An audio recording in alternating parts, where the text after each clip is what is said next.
I think we alive. Peace, peace, peace. Love, harmony, and light. Let me make sure I got some audio. We about to set this off.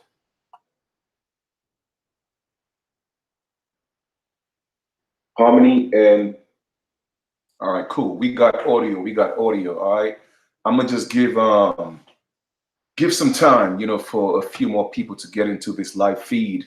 But in the meantime, let me just take a moment, just to acknowledge the Great Spirit, to give thanks to the Great Spirit, the Great Spirit for just the breath of life, and always thankful to my ancestors for being, that bridge, to the universal source. You know what I mean? I'm thankful, I'm grateful, I'm honored, to be walking on the shoulders of my ancestors, and it's a beautiful feeling, because I am life, and life is love. You know what I mean? So I do this out of love. Today's video is a great build, just like any other video. I come and I bring substance to the people. There's a saying that people perish for the lack of knowledge, and that is true. In essence, it is. However, I love to extend, or I like to expound on that by saying that even if you have the knowledge and you don't apply the knowledge, then you are still crippling yourself. You are still going to perish. So allow me to say that, to put it in its proper context, people perish for the lack of the implementation of the knowledge. You see what I'm saying? It's because if you don't have it, you just don't have it. But yet still some people get it and they just don't do anything with it. So I'm going to give you some information today that could potentially, prevent you from going to jail or, hold on for a second here. Let me turn this volume down. That could potentially, prevent you from going to jail, learning how to deal with, the police, the system, because, we are at a disadvantage because a lot of times people don't know what's going on. So I'm going to take the time to break a lot of things down for you. I have some information in the link below. For the most part, what I'm going to be talking about, there's one other link that I got to put on there. It's a PDF, but I'll do that after. All right. For those of you who wish to, support and donate to the channel, feel free to do so. Okay. You're not obligated. It's just, showing your love and appreciation for the work that people like myself do and we bring forward. All right. So once again, thank you. Hey, peace and love to each and every one of y'all. All right. Thank you for tuning in. And if you can, just, share this video. All right. Share the video, put it on your Facebook, your Instagram, your Twitter, whatever. Put the link in. All right. We're about to get this in. So the first thing I want to talk about is identity. Okay. I know we have done, well, I have done many videos, talking about identity and nationality. So I'm not going to beat the horse, a dead horse with that. Okay. I'm just going to continue to flow, but I am going to touch on that a bit. Okay. Here's the problem. I would say at least 95% of the people who are in jail right now, they are in jail because, for one, they didn't have any rights. And even if they had rights, they didn't know how to articulate themselves, to express the rights that they had. Okay? That's a couple of things that you got to keep in mind. Now, here's the problem. When you don't have a nationality, one is always given to you. All right. So when you end up going to court, there's always an assumption that you are what they say that you are. It's always implied. All right. And it's automatic unless you rebuttal that. So you have to be the one, again, to declare who you are, because it is not in their best interest. And when I say their, I'm talking about the so-called powers there be. All right. It is not in their best interest for you to have a true or your true identity, because if you do that, then once again, it hurts their pocket. All right. So at the end of the day, you will hear them say, man, listen, it's business. Don't take it personal. But you have to take it personal when it affects your everyday life. You have to take it personal when our children are ending up in jail. We have to take it personal when it's our children that's being murdered in the streets. We have to take it personal. We can't look at it as business. You feel me? So that's why I felt it was imperative for me to do the video today with such content, because it's ridiculous. You know what I mean? It's just crazy. The police is literally out of hand. But can we blame them? And a lot of y'all may give me a little flack for this, but the police are doing exactly what they are supposed to do. That's what they were trained to do. That's what they were hired to do exactly what they are doing. All right. And once I explain myself, okay, in the lesson, you'll see exactly what I'm talking about. All right. So, first off, you have to have a nationality. That's number one. Black African American is not a nationality. We have gone through this before. So, like I said, I'm not going to beat the dead horse. All right. Black is a color, it's an adjective. So, therefore, we are not black. I'm not black. Okay. As you could see, the copper, we have a copper colored races that was found here. If you were to ever even describe yourself as a color, then guess what? It would be what? Brown. It would be copper. It would be cinnamon, right? So I really don't see where the whole black thing comes in. All right. So we could just kill that argument right off the rip. Now let us talk about African American. We have spoken about this before. Africa is a continent, America is a continent. So therefore, how can you be African American if we didn't come here on slave ships from Africa? A true African American is Obama. Obama is a true African American. You feel me? Because his father, his father is African. Well, he's actually a little more than that, because he's also a Jesuit. He's also a Jew because his mother is Jewish. But he was born here in America. So he's an African American. But for those of us who have no immediate ancestors, period, from Africa, and our ancestors are not from Africa, but even if there was some mixture, yes, we are Americans with different blood mixed in us, but we are the original Americans. So you have to know what tribe that you came from, because the entire world was tribal, to be, whether you believe it or not. It was all tribal. So do your due diligence, ask your family, all right, the elders in your family. And if you can't find the information that you want to, try to find out at least what part of the country that the oldest relative that you have is from, and then do a Google search and look for tribes that were in that area in that period of time that your eldest family member or great grandmother, whoever, was born. And what you could do is you could just adopt one of those tribes, okay? Because 9 out of 10 times your family belonged to one of those tribes. And you have a right to do that, because as per the Declaration on DRIP, okay, the United Nations Declarations on the Rights of Indigenous People, on DRIP, United Nations Declarations on the Rights of Indigenous People, every child has a right to a nationality. Every indigenous man and woman has a right to a nationality. Okay, we have a right to self-identify. So if you want to just pick up a tribe and say, hey, you know what? I really don't know exactly what tribe I'm from, but I know I'm an American Aborigine, and seeing that we all are one, and we will mix in, we will actually mix in with each other anyway.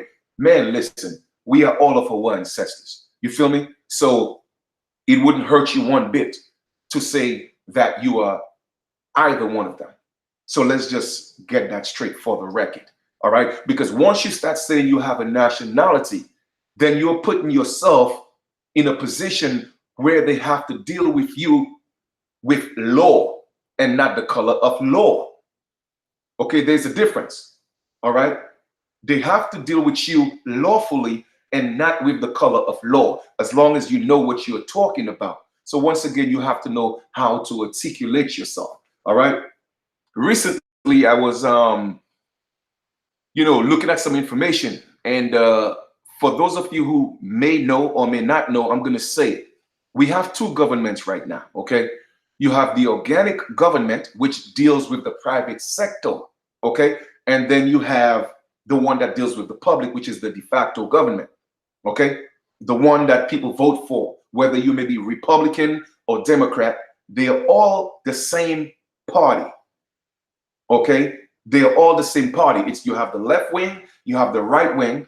It's just the same bird. And people are here driving themselves crazy, getting high blood pressure. I mean, literally playing with the emotions, making them think that their vote really counts. Your vote don't count. Not when it comes to picking a president, because the United States is a corporation. And I'm going to show you that again today. I'm certainly sure you have heard it before, but I'm giving you the information. And I've said it before. I'm certainly sure I've posted the link before, but we're just going to go over everything again, because once again, it's important that you know this information, right? So you want to be able to put yourself in a position where the Constitution protects you, all right? The Constitution was put in place by the people, for the people, to protect them from the government, so that the government will be kept in check. Okay? But the only reason why the Constitution doesn't apply to you right now is because they took away your identity. They made you something else. So therefore, the Constitution doesn't apply to you. The Constitution only applies to the people. The people. If you are not one of the people, then it doesn't apply to you, because Black is not considered to be the people. African American is not considered to be one of the people. So how can you have constitutional rights?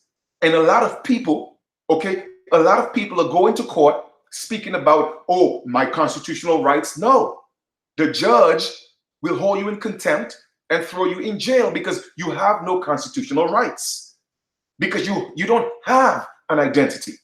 You are not one of the people. Okay?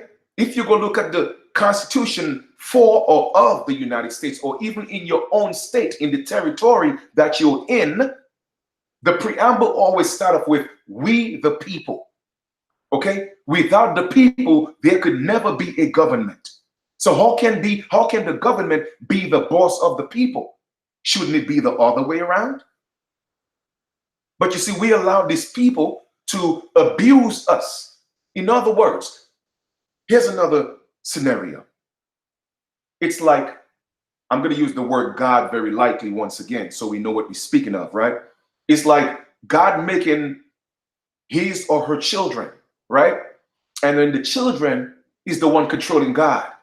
That's impossible. That will never happen, because it wasn't meant to be that way. So how can the government be in control of its creator? The creation is in charge of the creator.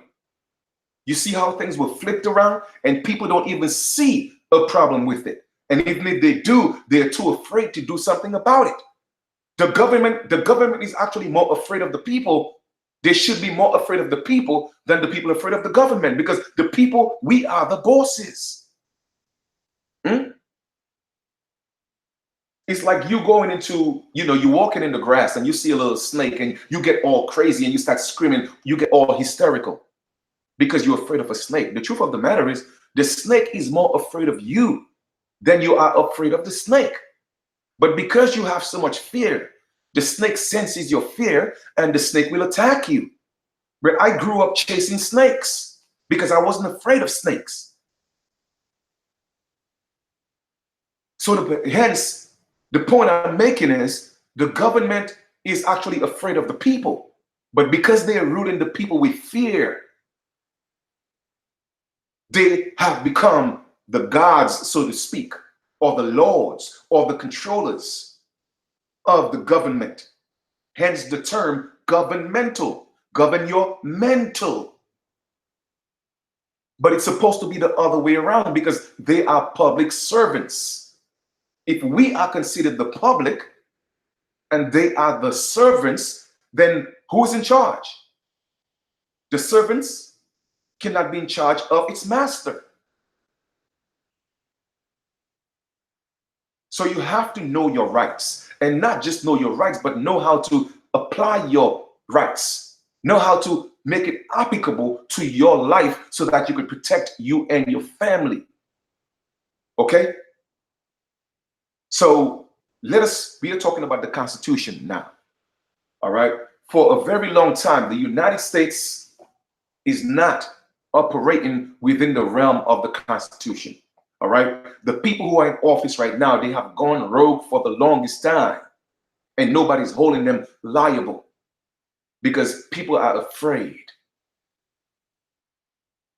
They are not dealing or operating in with the organic Constitution. They are not. They are dealing in a de facto capacity where they're all actors. Okay? They're all actors.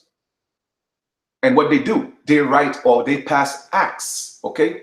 The act of this, the act of that. For you to have an act, you have to have an actor to play out the act. So they're all actors. And you are in a big play.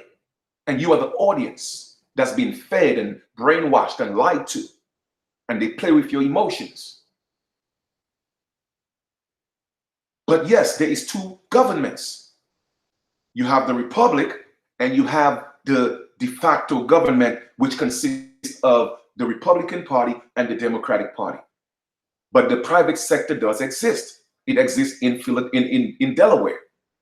Okay, Philadelphia or Delaware, where the actual capital of the United States is in Delaware. That's where the real government is. But it's on a down low because the de facto government has hijacked the organic Constitution. All right? So I may sound a little bit redundant, but I'm saying all this to say that so that you just make sure that it sinks in so you know exactly what I'm talking about. And I'm going to prove to you today, all right, that we still have a republic, that it still exists, but it only exists when it's convenient for them. Only exists when it's convenient for them. But when they want to abuse the people and take away the people's rights, okay, they switch right back into the de facto government. And people don't see the game. All right. So I'm going to share my screen here for a second and let's get into this. All right. Let's share the screen. So the first thing we're going to do in 1999, when Lindsay Lohan, I mean not Lindsay, I mean Lindsay Lohan. What am I thinking? Lindsey Graham. All right, he is and was a senator when they were speaking of impeaching Clinton. All right, in the extended version of his speech, he spoke of he spoke of he spoke of the constitutional republic. All right, but you see, they only speak of those things when it's convenient for them. But I'm going to let you listen to a little bit of the video, and all that stuff is in the link below, okay? How about if an important person hurts somebody of low means? It's not very scholarly, but I think it's the truth. I think that's what they meant by high crimes. Doesn't even have to be a crime. It's just when you start using your office and you're acting in a way that hurts people, you've committed a high crime. Okay, so you hear that? He speaks of decide, what's a high crime. All right. When you're using your office to hurt people, you're committing a high crime. Now, guess what, family? This is actually the true definition, the legal definition of a crime. But when they catch you in the street with a little roach, they say it's a crime. No, that's not a crime. Okay? If you happen to go through a red light by mistake or accident, whether intentional or not, that's not a crime. Okay? If you happen to go through a stop sign, that's not a crime. It is not a crime. He said it exactly what a crime is when a government official uses his or her authority to hurt the people. That is a crime, and that's a crime of treason. Okay? Now let me further expand on that by looking at the definition of crime. Okay, so let's go to Black's Law Dictionary, the second edition, and let us look at what is a crime. A crime is an act committed or omitted. Okay, either it's committed or omitted, all right, in violation of a public law. All right, a public law. Now, statutes and codes are not laws. Okay, they are not laws. They are exactly what they are, codes that deals with what you call a municipal, it deals with in a municipal administrative capacity. But when you deal with public law, it deals with what more of the organic side, the common law side. All right? Now I'm going to read that again. What is a crime? A crime is an act committed or omitted in violation of a public law, either forbidding or commanding it. So if they are forbidding that public law or they are commanding that public law, that is considered to be a crime. A breach or violation of some public right or due to a whole community. It's a breach or a violation of a public right. A public right. But if you don't know what your rights are, then they could commit crimes against you. And if you don't have, if you're not in your proper standing, in other words, you don't have a nationality, then they could commit crimes against you and tell you that's the law. No, it's not the law. Okay? Considered as a community in its social aggregate capacity as distinguished from a civil injury. And of course, civil injury means when you harm someone or you damage someone. Okay? So that's actually the legal definition of a crime. You feel me? So let us go back to Lindsey Graham, all right? That a course of conduct meets the high crime standard under our Constitution for the president. What are we doing to the presidency? I think we're putting a burden on the presidency, and you should consider it that way. That if you determine that the conduct and the crimes in this case are high crimes, you need to do so knowing that you're placing a burden on every future occupant of that office and the office itself. So do so cautiously, because one branch of the government should never put a burden on another branch of the government that's not fair and they can't bear.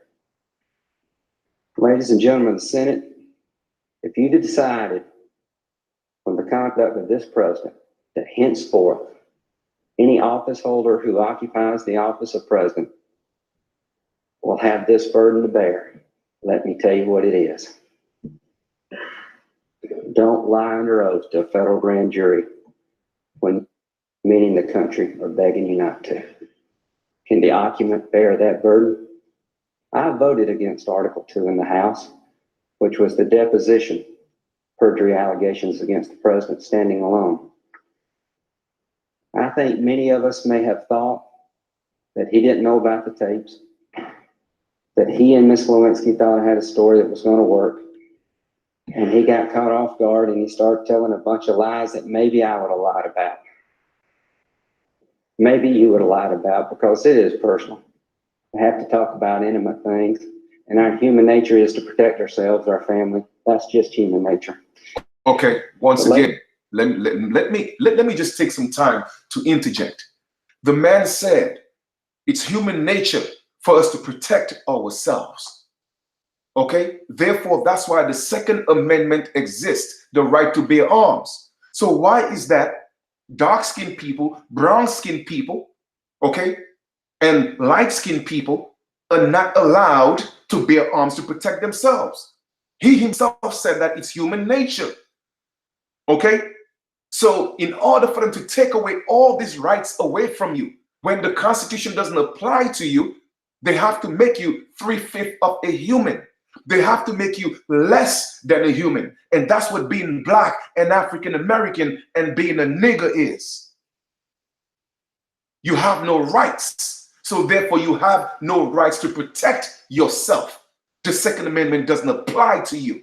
But when you are the people, you are one of the people, you have a right to bear arms. You don't need a license because the people were the one who ordained and created and formed the Constitution, okay, to protect themselves against these tyrants. But you see, they played this game on you. They took away your identity, all right? They made you 3/5 of a human. They made you something else so that what's in place or what was put in place to protect you, it doesn't apply to you. I hope you see where I'm going with this. I'm going to just go back a little bit and let us play that again. It is personal.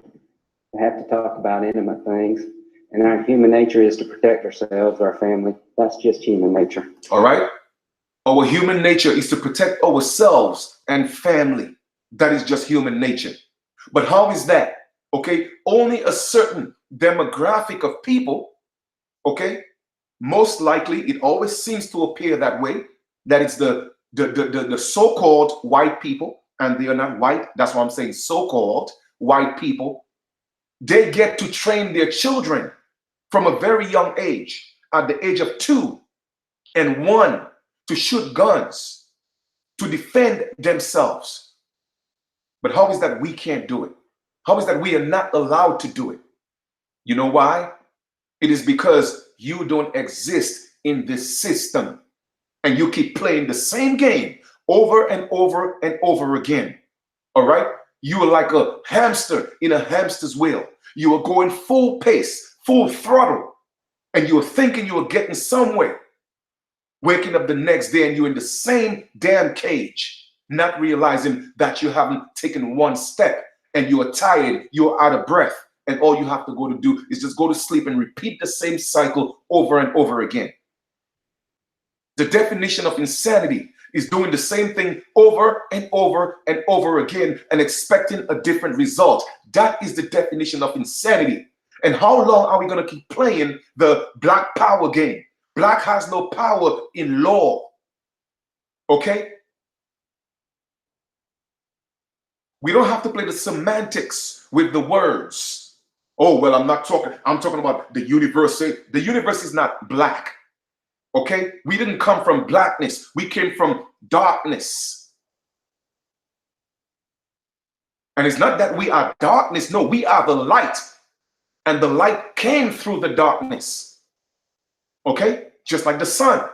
If you take away the sun, the entire earth is going to be dark. It doesn't mean that we are dark or we came from darkness. It just means that our light is not shining. So we are not dark in nature, period.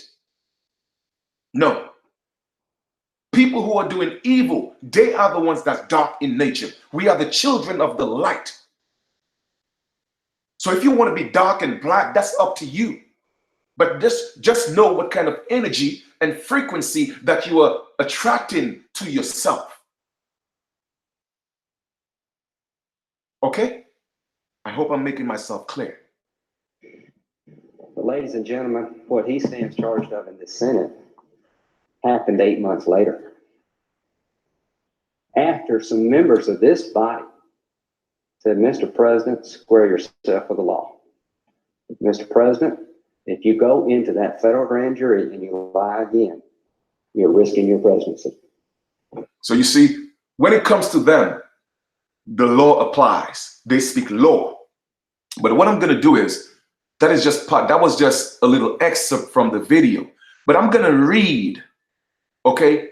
This is from the Washington, this is directly from Washington, and that was on January 16th, 1999.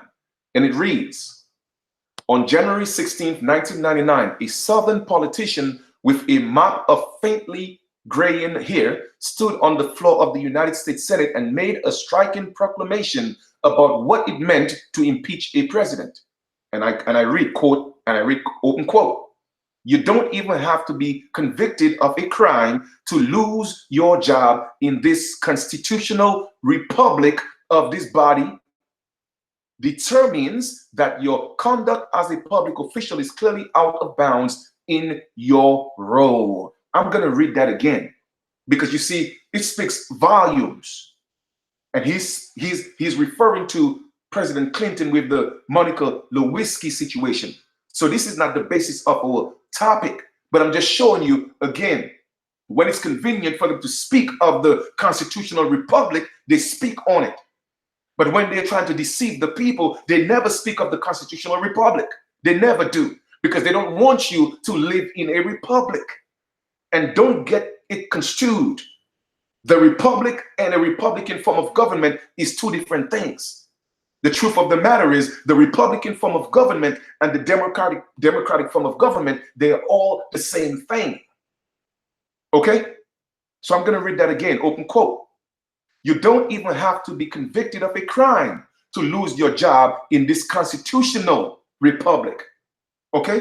How come all of a sudden it's a republic?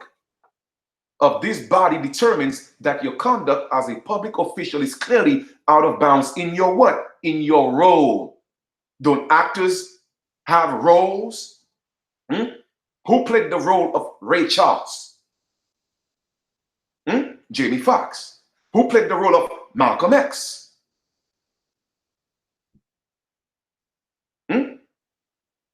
Denzel Washington. But who had to write the script? The act. So you see, they're all actors. They're playing a role. The president wasn't born a president. He is acting in the capacity of a president. But first, he's a man. Okay? The politician said, impeachment is not about punishment. Impeachment is about cleansing the office. Impeachment is about restoring honor and integrity to the office. If you ask me, they all need to be impeached. Because they have taken the Constitution away from the people. They have taken away the republic from the people. But guess what? The people allowed it. They allowed it. You see, everything is done through fear. And it starts with religion. But I'm not going to make this about religion. But in religion, okay, what the Bible say, if you don't do what their gods say, then you go to hell. That's fear. The government say if you don't obey, then you're going to go to jail. That's fear. Then schools say if you don't pass, then you're going to fail. That's fear. So you see, everything they are doing is based, the foundation is based on fear. For you to be afraid. Okay? So let us dive a little more into this constitution thing here. The constitutional republic. Okay? We're going to dive into this today because you have to know your rights, family. And you have to know why you don't have rights. Because I am tired of seeing our children going to jail. I am tired of seeing, well, you know, when people send me these videos about the police shooting one of our children, I don't look at these videos. Okay? I don't look at these videos because it does something to me.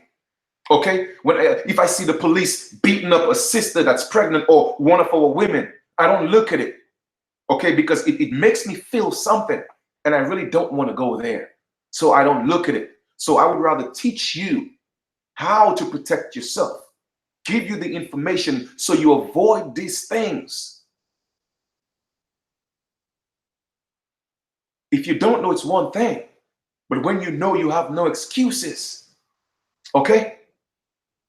And this is off of Wikipedia. All that stuff is in the link below. And once again, for those of you who want to donate and support the channel, man, you know, the super chat is there. Feel free. You know, as you could see, I'm passionate about this. So feel free to, you know, show some love. All right? I'm going to read.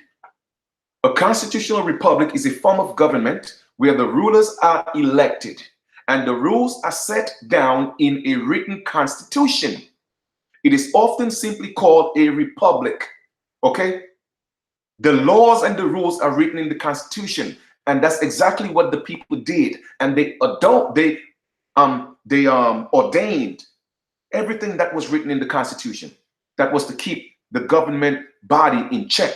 That was put in place to protect the people. They created that to protect themselves because they knew something like that would have been possible, that the government would take away the rights of the people. And the only way for them to do it legally was for them to do away with the organic constitution. Okay? Now, it says, the head of state and other representatives are elected, but they do not have uncontrolled power. That's the way it's supposed to be. Right now, they have uncontrolled power. They do what the hell they feel they want to do. But that's not what it's supposed to be. All right? What they may do is written in the Constitution, but they're not going by the Constitution. If there is a dispute about what the Constitution means, this is decided by a court, which is independent from the politicians. But today, because they are so corrupt, the courts and the politicians, the lawyers, the judges, they are all in cahoots together, and they are violating the rights of the people. So when is the people going to wake up and say enough is enough?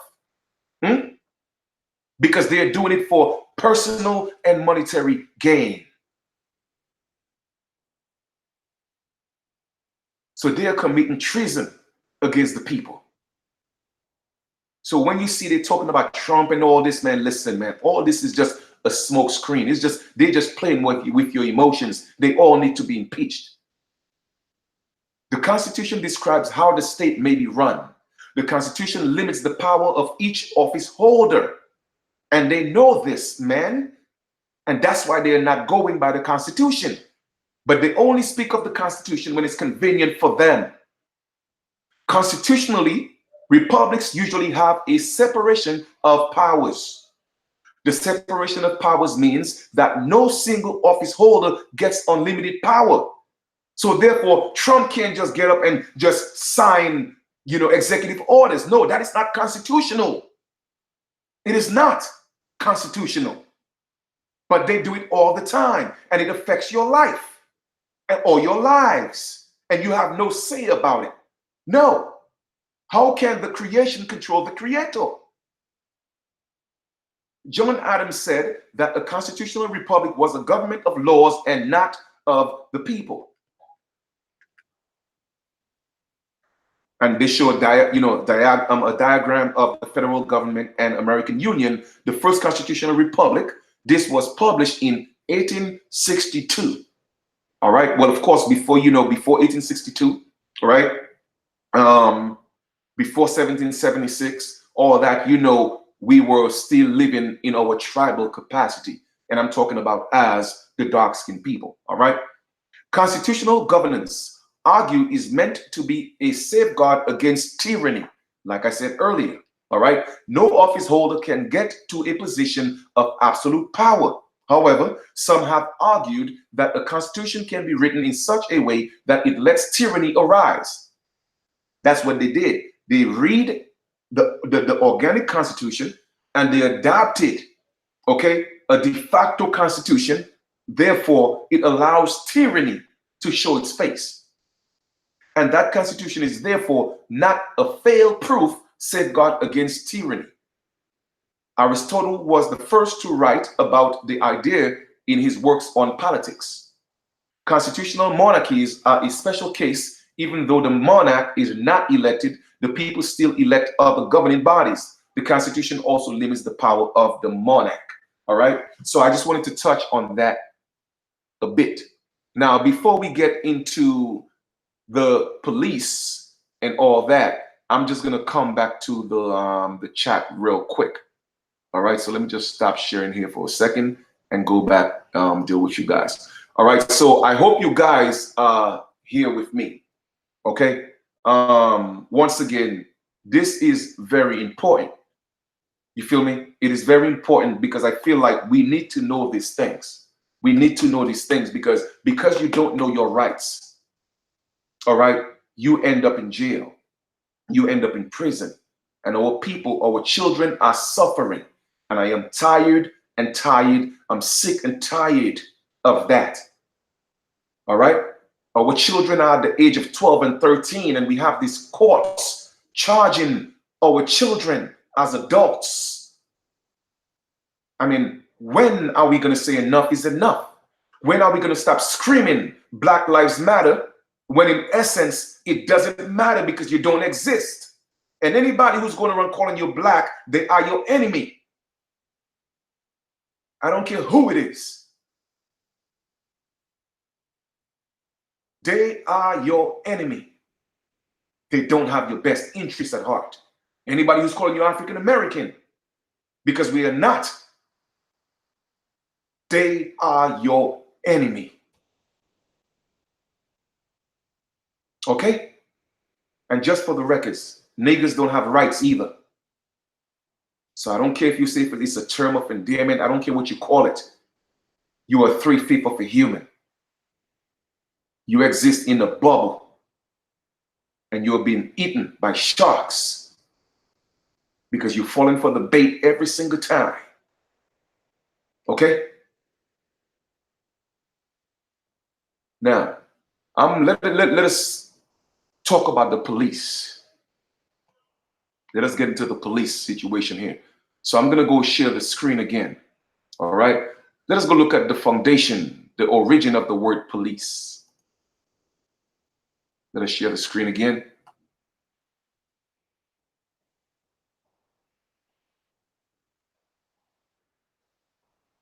Okay. I hope you guys are seeing the screen. All right. Now, we are going to look at the etymology. All right. The etymology of a word is the origin of a word, right? What it was actually meant to be, not a definition, but the origin of the word.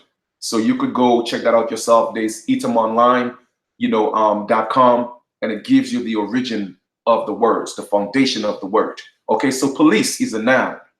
1530s, the regulation and control of a community. You hear that? The regulation and control of a community. It never said anything to protect and serve. You see, that's where y'all getting fooled and twisted, thinking that the police is there to protect and serve you. No, they are not. Okay? That is an illusion. It's an illusion. Once again, let us go back to the etymology of the word, the creation, the foundation, the origin, what it was meant to be. 1530s, the regulation and control of a community. How can the police control the community when the community is the one that's supposed to control the police? So the people have lost the power. Give me a second, please. Okay? The people have lost the power. At first, essentially the same word as what? Policy.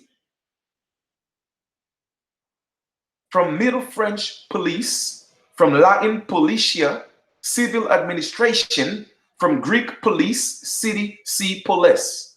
Until mid-19th century, used in England for civil administration, application to administration of public order, law enforcement. So we're not going to get into all that.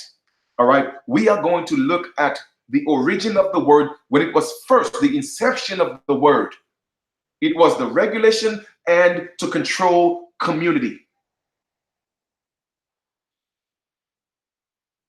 That's why when you look at Westerns, the older the Westerns, there were no police because the community didn't need to be controlled because people had a respect for each other in the Republic because each man and woman carried their gun.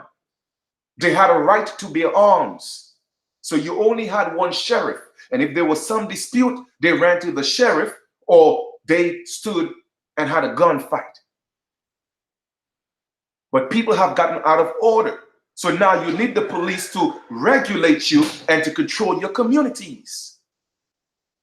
Now, don't get me wrong.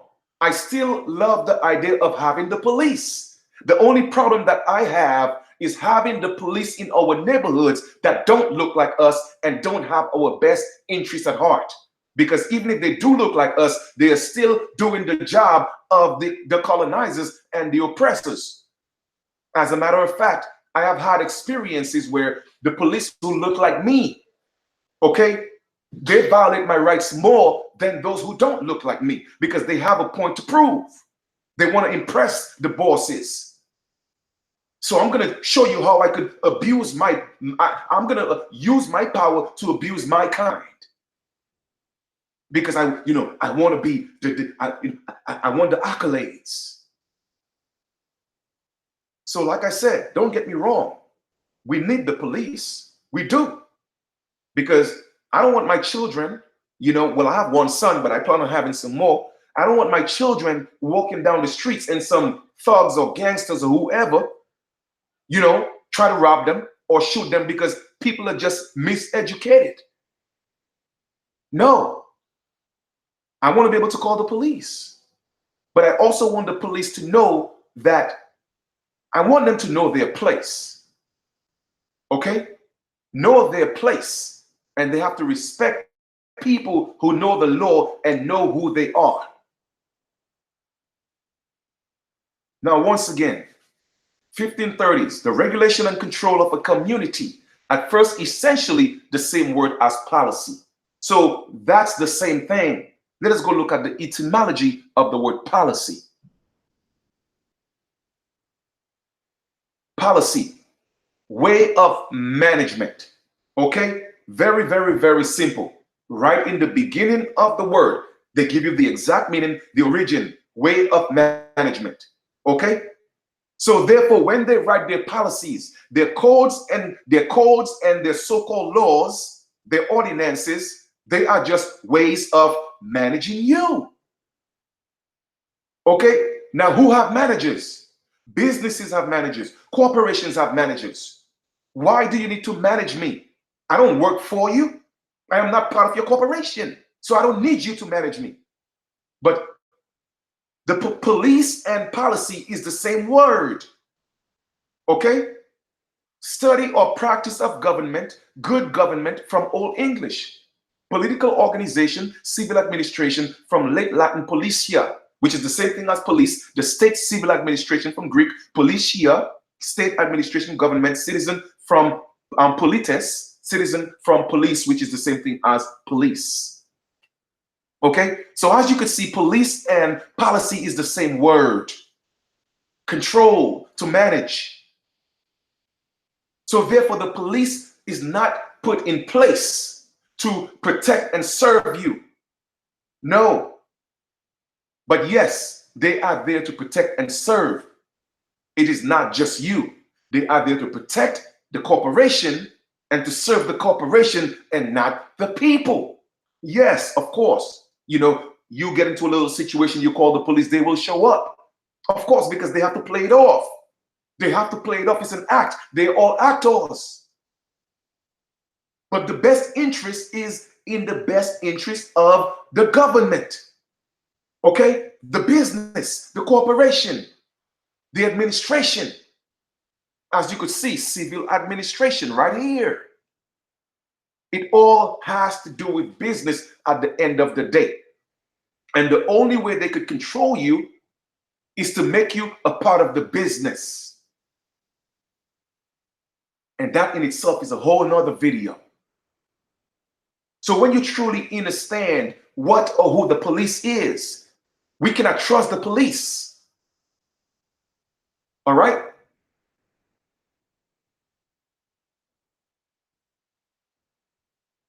Now, when the police is supposed to do what they're doing, police are needed. But not every time I turn around, it's one of my people that's on the corner being pulled up. It's one of my people that has your knee in their necks. It's one of my people that got your arms around their neck, choking them to death. It's one of my people that's getting shot in the streets. Okay? It's one of my people that's being pulled over and going to jail for a little roach. I don't like that concept of policing.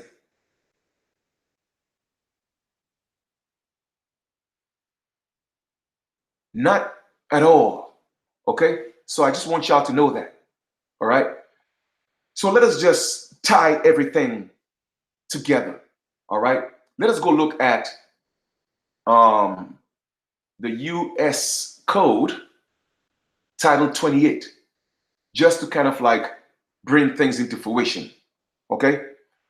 We have Title 28, US Code, Section 3002, and we have definitions. Let us go all the way down to I think it's section 15, I think. Here we go. United States. Now, I'm not the one saying this, okay? I am not the one saying this. For you don't have to believe anything that I tell you today, okay? Go do your own research. Go do it yourself. Go study yourself. Because it's the only way it's going to make sense to you. Right now, I'm just talking. But I want you to go study it yourself. Do your own due diligence. United States, what does it mean? Right here in bold letters in the U.S. code. It is not my code, it's their codes. What does it mean? United States means what? A federal corporation. It's a federal corporation. It's all administrative. That's why they have the police in every state. Let me ask you a question, brothers and sisters, or anybody else who's watching, because this is not about race. This is not about ethnicity, because I'm certainly sure there are other ethnic groups that's going through the same thing. It's just that we, the dark-skinned races, or the dark-skinned people, we just seem to be the ones that's dealing with it in major numbers. Okay? But United States means 15A, a federal corporation. Those are not my words. That is what they're telling you what the United States is. So if the United States is a federal corporation and you call yourself a United States citizen, what does that make you? That makes you a federal corporation. Okay, now let me just put that in layman's terms. If a dog has a dog, it's called what? A corporation. I mean, my bad. That's funny. If a dog has a dog, it's called a corporation. All right, Chief. I know you're excited right now, but calm down here for a second. Slow down. If a dog has a dog, it's called a corporation. Okay. Well, if a dog has a dog, it's called a dog, right? If a cat has a cat, it's called a cat. If a cow has a cow, it's called a cow. If a horse has a horse, it's called a horse. So therefore, if the United States is a federal corporation and you call yourself a United States citizen, what does that make you? That makes you a corporation. So you see how they're able to police you, how their policy applies to you, because it's a society that was created outside of what you were. And you have adopted it and agreed to be a part of it. So therefore, you have to adhere by the codes of that certain society. So their rules and so-called laws applies to you. So when you go into their courts, they could abuse you, okay? Because they are not dealing with the organic man or woman. They are dealing with this baby corporation that they created from the mother corporation, which is the United States. I mean, I hope this is making sense to y'all today. Okay? So therefore, if you go, typical example, right? Here's another example. Don't matter where you go, McDonald's, they have the same format. No matter where you go, Starbucks got the same format. No matter where you go, Burger King, Wendy's, just to name a few, they have the same format. No matter where you go, Walgreens, ShopRite. And I'm saying all that to say is this: no matter where you go in the United States, the police is the same form, is the same foundation. It's a template. Okay? It's a franchise. It is a fraternity. It is a group, a society that came together. It's a brotherhood, a sisterhood, as of lately, because it was just men. But it's a brotherhood that stick together. Okay? The police is a private organization, a private corporation that is chartered by the state to control their affairs, to manage their affairs. Hence, making the police the new slave masters to keep the slaves in check. I mean, are we too blind to see this? Or are we just ignoring it? No, I'm not saying this to hate the police. I'm not saying that. I'm just saying all this to say so you could be educated and know how to deal with the police when they are violating your rights. Because they do violate the rights of the people. Okay? So police officers are hired. Okay? They are contracted by the state. It's a charter. It's a private corporation. Okay? It's a business that is chartered by the state. Okay? Anybody could create a militia. The people, it's in the Constitution. The people have a right to bear arms, and the people have a right to organize a well-organized militia. And we could create a militia that could be chartered by the state, or even be chartered by the United States. Isn't the militia right now going down to Mexico and blocking the border? Those are privately owned militias. So how is that the so-called black people can't do it, but everybody else get to do it? That is because you don't know who you are and you don't know your rights. Because you want to be black, you want to be African American. You don't exist. But when you are the people, when you operate in the capacity of who you are, a man and a woman, all together collectively, we are the people. You have a right to bear arms, and they cannot do a damn thing about it because the Constitution now applies to you.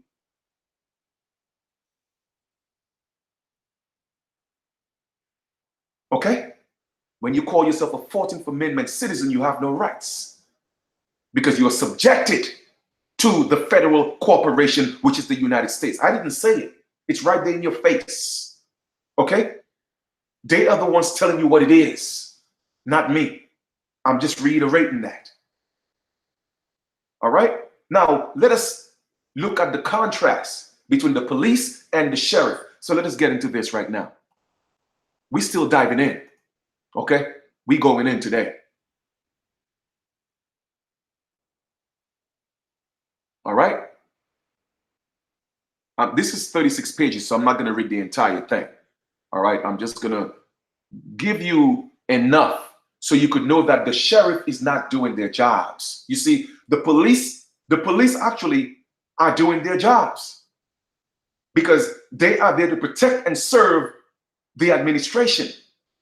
Okay? Whether it may be on a local level or a national level. That's what they're there for. Okay? To protect the best interests of these investors, these actors. So they are doing their job because they are hired, they are chartered. In contrast to the sheriff, which is not hired. The sheriff is elected by the people to protect the people. But the sheriffs aren't doing their jobs. So why aren't we holding the sheriff liable? Why aren't we calling them out? Because you see, our people, we don't pay attention to those things. Okay? We don't teach our children to be sheriffs.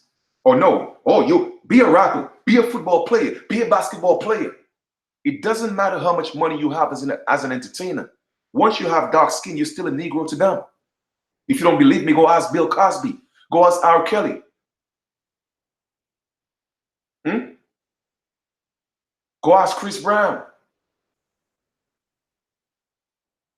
Go ask all of the celebrities that get to a certain stature, okay? And they feel, okay, you know what, is enough, we're going to take you down. But that's just a side note. Let us stay focused here now. We're talking about the sheriff, all right? So instead of the Constitution for the United States, they gave you the Constitution of the United States, which is the de facto Constitution, all right? But the organic government still exists. It's in the private sector, okay? The republic still exists. And we, the people, have to bring that back. Okay? Now, the tax which will be paid for education is not more than the 1,000th part of what will be paid to kings, priests, and nobles who will rise up if we leave the people to ignorance. That's what Thomas Jefferson said. I know no safe depository of ultimate powers of the society but the people themselves. So he's saying that the power is in the people. And if we think them not enlightened enough to exercise their control with a wholesome discretion, the remedy is not to take it from them, but to inform their discretion by education. You see, that's what they do. They have taken your power by miseducating you instead of giving you your power by giving you the education. This is the true correction of abuses of constitutional power. Okay? They are abusing their constitutional power.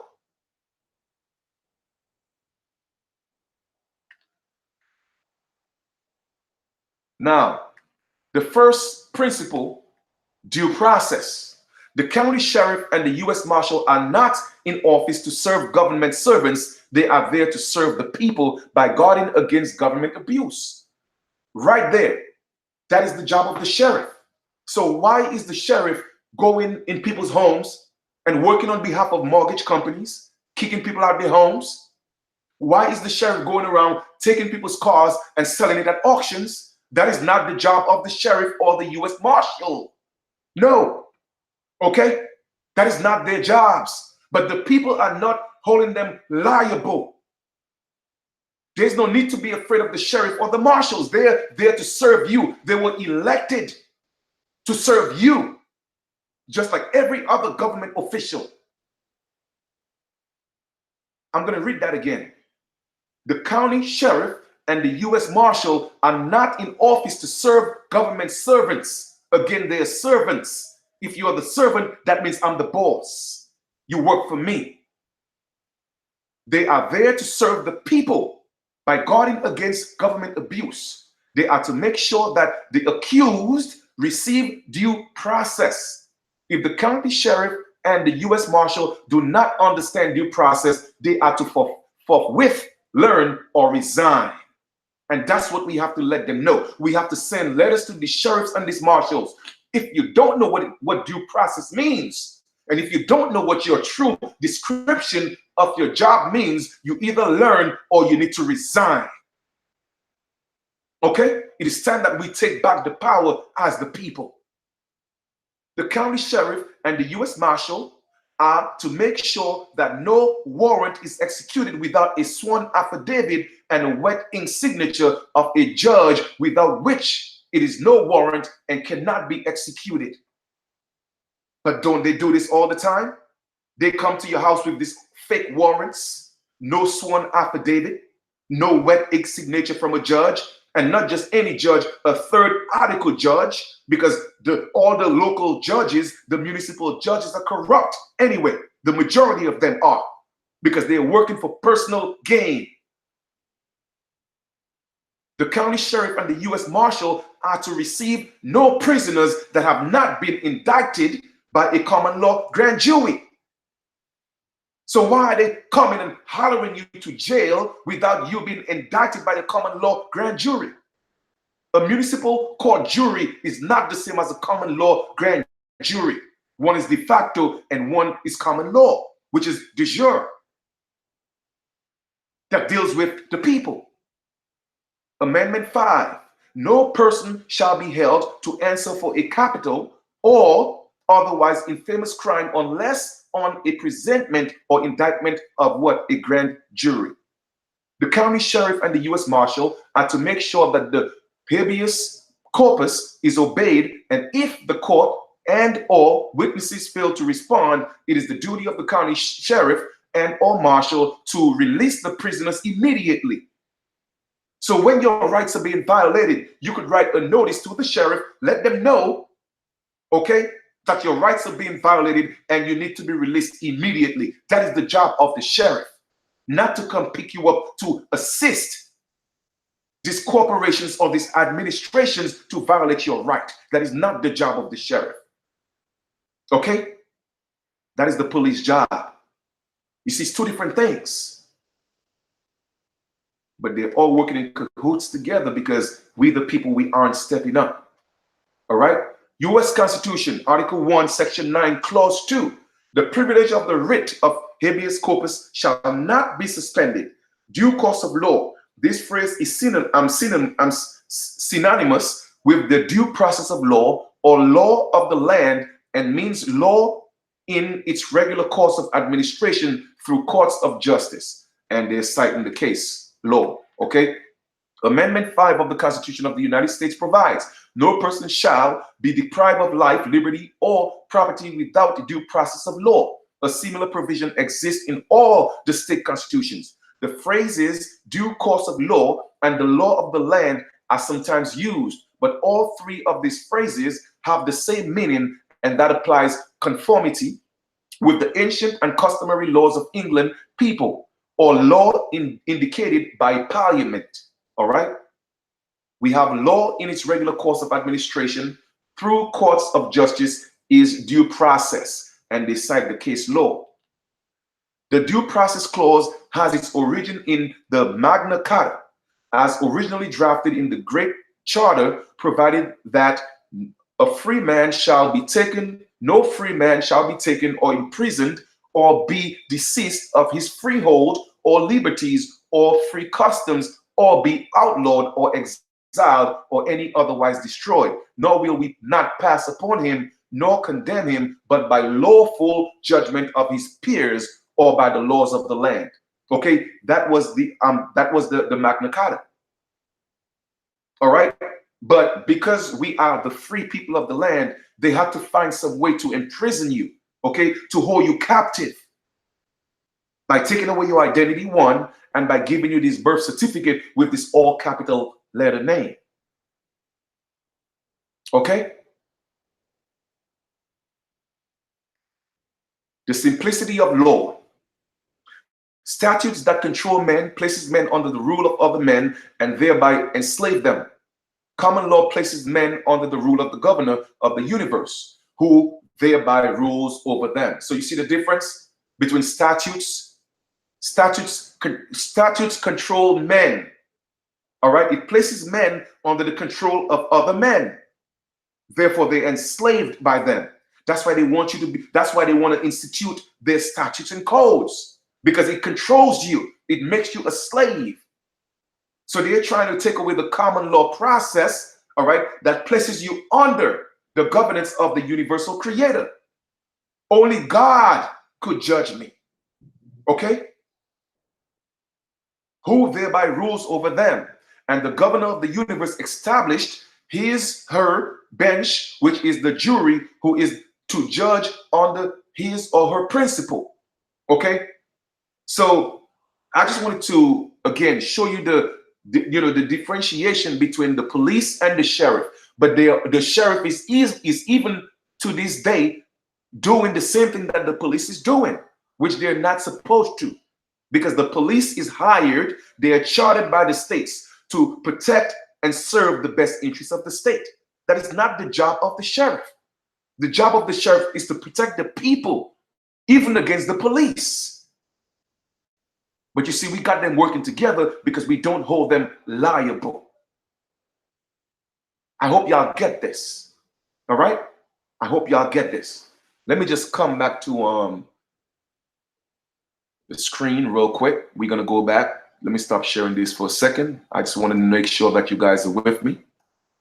All right. Are you guys with me? Everybody's good with me?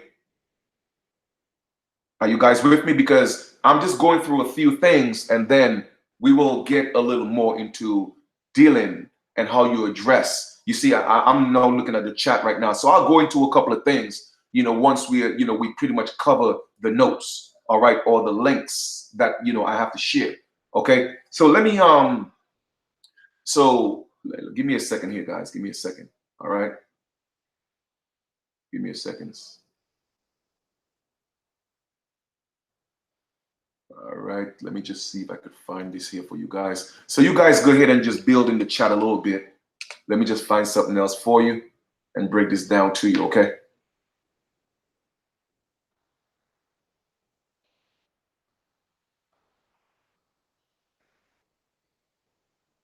Okay.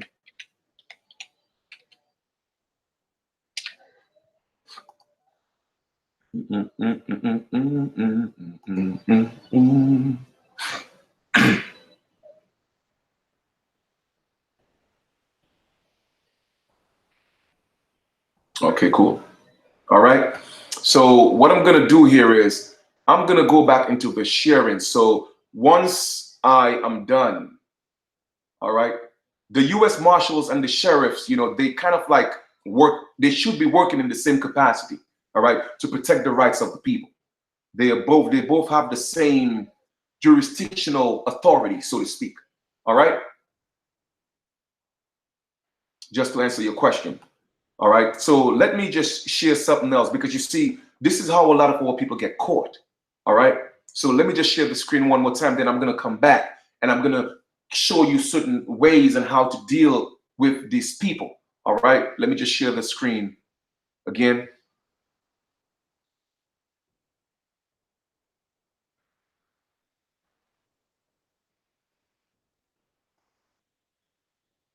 So here I am. I'm going to show you how, you know, your status was diminished from a man or a woman into a slave or a corporation. All right. And it was done with the capitalization of your name. Hence, that was done through the birth certificate. All right. That was done through the birth certificate. Certain things that we do, you know, we do that in a private setting, but I'm just giving you guys an introduction, all right? But we go more in depth, all right, in our private settings, because certain things should actually be done in a private capacity. But I feel that, you know, this here, it's safe to say that it's okay to share that information with you, all right? So the capitalization, all right, now we're going to read here. I'm also going to put that link in the description below so you guys will have that. All right. Now, question. Ever wondered why your name appears in capital letters on every single one of your government issued documents? It is so. If so, they can tell the difference between the natural and the artificial persons. All right. Currently, there is no government issued identification available for natural person, as they do not want you to be able to identify yourself as such and freely exercise your rights. Now, this is very important. All right. This is very, very important. Why? Because now you have, you know, the so-called time or expiration coming up for the so-called real ID. That is not a real ID. It is not a real ID, because a real ID, there's no such thing as that. There is no government issued identification that's available for natural people. They only have IDs for artificial people. So the real ID that they're giving you is not a real ID. Yes, it's a real ID for an artificial person, okay, a corporation, a slave, but it's not an ID or identification for a natural person, meaning that a man of flesh and blood, a woman of flesh and blood, with all their rights given to them by the Creator. All right. So do not fall for the trick of this whole real ID thing. There's no need to be afraid. Okay.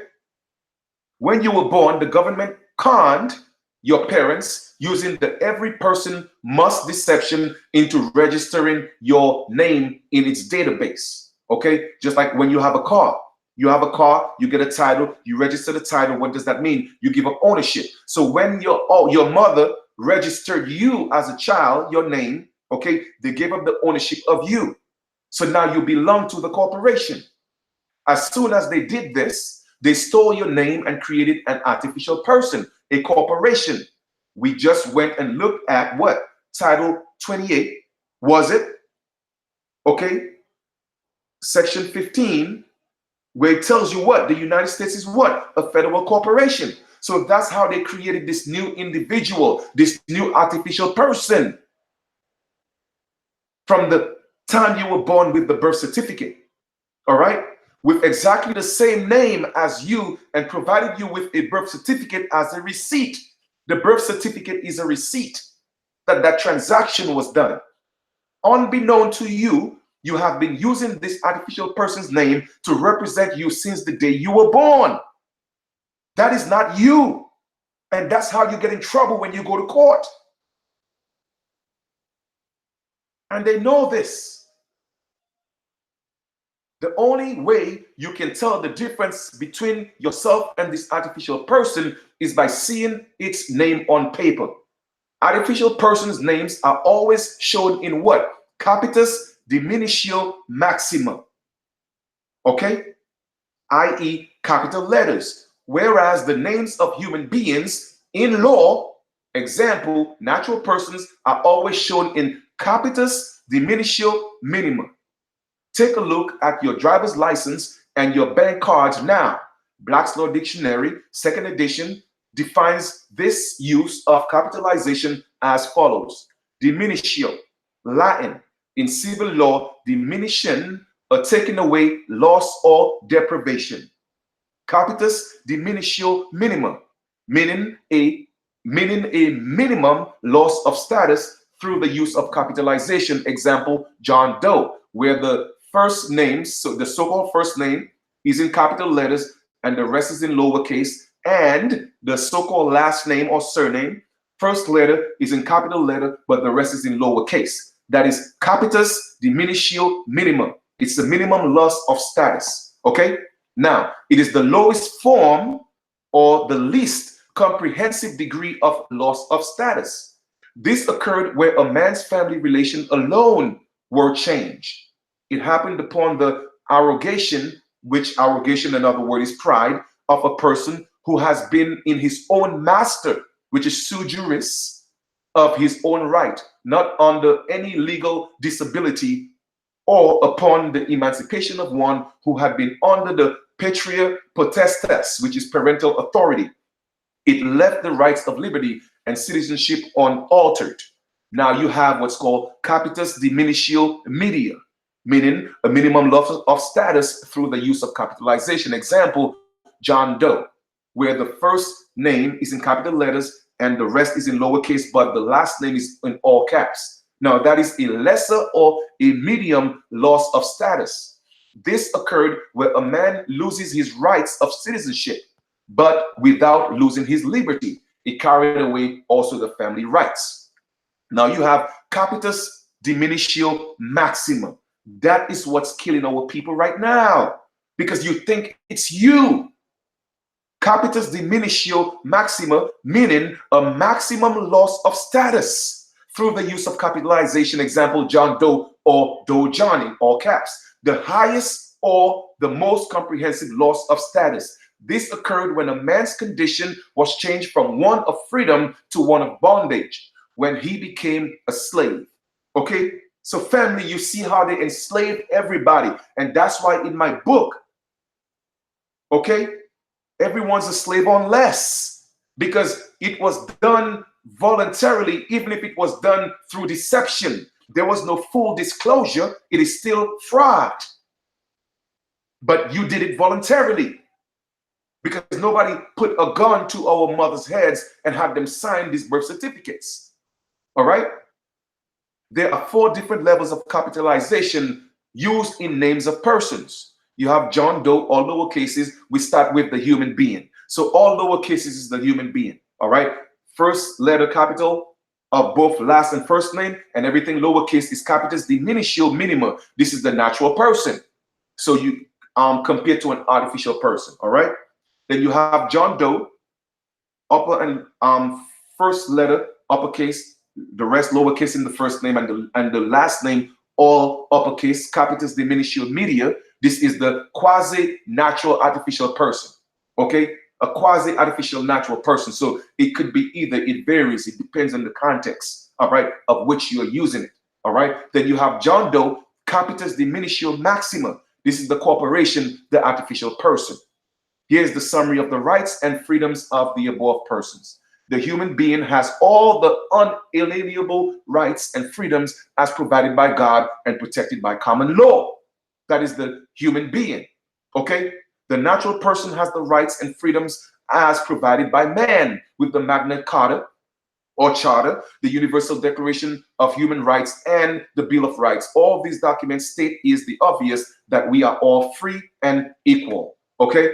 And then the quasi-natural / artificial person has lost some rights, but not all rights. At this time, it is not evident how to quantify which rights have been lost. Okay? Then you have the corporation / artificial person, which is capitis diminutio maxima, has benefits and privileges as provided by the creator of the corporation, which is the government. So therefore, they could take that away from you anytime that they please. Okay? So let us get back. Let us stop sharing the screen and let us get back to the main screen. All right. Thank you for the donation. I appreciate that. Thank you for the donation.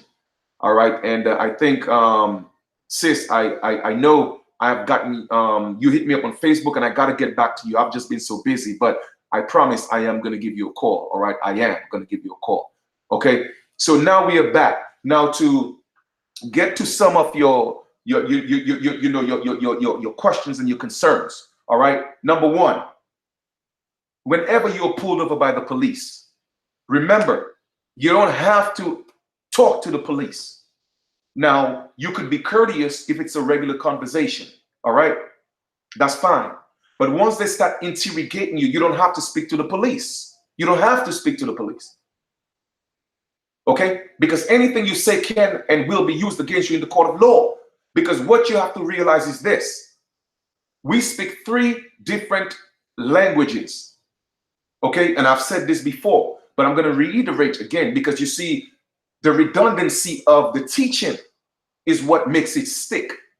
Okay? So therefore, we speak what's called English, which is the common language. What you learn in school, that's called standard English. All right? We speak that. Then we speak slang, what we speak in the street. And then you speak what's called legalese. Now here's the difference in them. Standard English and slang and legalese, they all sound like English. But in essence, it is not English. You see, legalese is a complete different language that is used within the legal society. So therefore, that's why the police have to tell you, that's their disclaimer. Anything you say can and will be used in the case against you in the court of law. Because you have a right to remain silent. Because when you open your mouth, you are no longer, once you are you are being detained by a police officer, you are no longer speaking standard English or slang. You are speaking legalese. And the words are different. It means something different. And I'm going to just give you one example. If a judge asks you, do you understand me? It doesn't mean, do you comprehend? Although in standard English, that's what it means. If we're talking in the streets and I'm like, yo, I hope you understand me, dog. Basically, I'm asking you if you comprehend.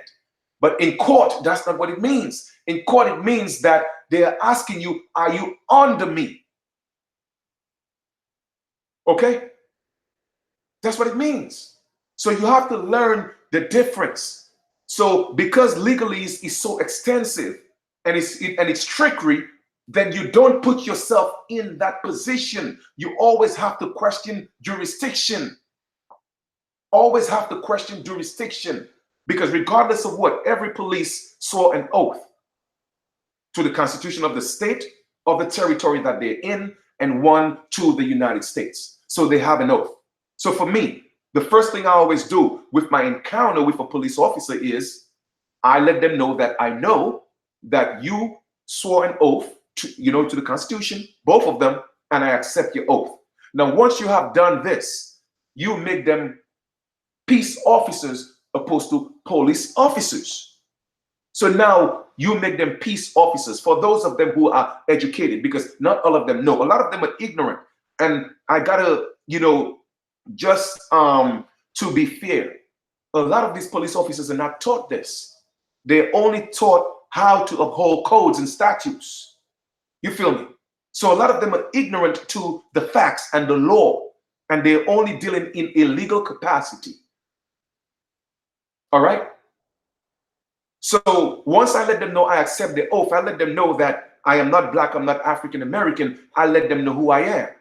Okay? Now, I may just use a general term, I'm American Aborigine or American Indian, or I let them know I'm either Kalinago or I'm Anionwea, which is Cherokee. Okay? So right there and then, I let them know that I am not part of your society. So just be mindful how you move forward, because you may be held liable for bringing harm or injury to me. Okay? So that's my encounter with the police. That's what I do. Now, if I see that they are getting a little bit agitated because they feel like, you know what, oh maybe I'm trying to be a smart ass because they don't know, then I just chill. Okay? If I have to get a ticket because of their ignorance, I will get a ticket. And when I go to court, I will win. I will battle the ticket and I will win. I always win those tickets. Okay? Because my thing is this: I don't want to agitate the police because of his ignorance and pull his gun and shoot me to say, well, hey, he was reaching for his gun. And when they check, I only had my phone. I don't want to be a statistic. So you see, I use judgment. I use wisdom. Okay? I use wisdom. I don't raise my voice, not because I'm scared, but just because there's no need to. Okay? I don't curse. I don't swear. No need to do all that. I just hit them with the law. Very, very, very simple.